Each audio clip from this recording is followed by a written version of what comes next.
అని చెప్పడం, ఒకళ్ళకొకళ్ళు పోటీలు పడి మరి అదే చేస్తున్నారు.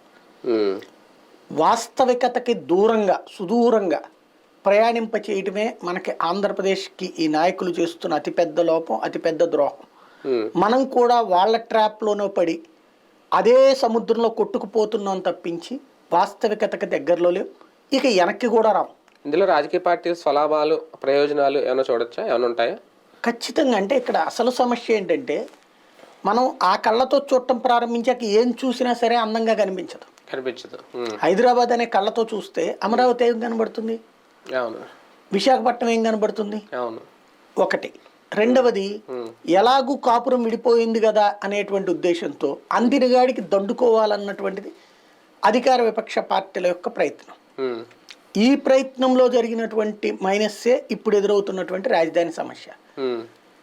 హైదరాబాద్ నుంచి యువతలకు వచ్చినప్పుడు సహజంగా ఆలోచించాల్సిన పద్ధతి ఏంటి? హైదరాబాద్కి ఢీ కొట్టే లేదా పోటీ పడగలిగిన రాజధాని తయారు చేయడం. ఫస్ట్ ఆంధ్రప్రదేశ్లో ఆలోచన చెయ్యగానే కనిపించే నగరం విశాఖపట్నం. బుద్ధి బుర్ర కాస్త చదువుకున్న జ్ఞానం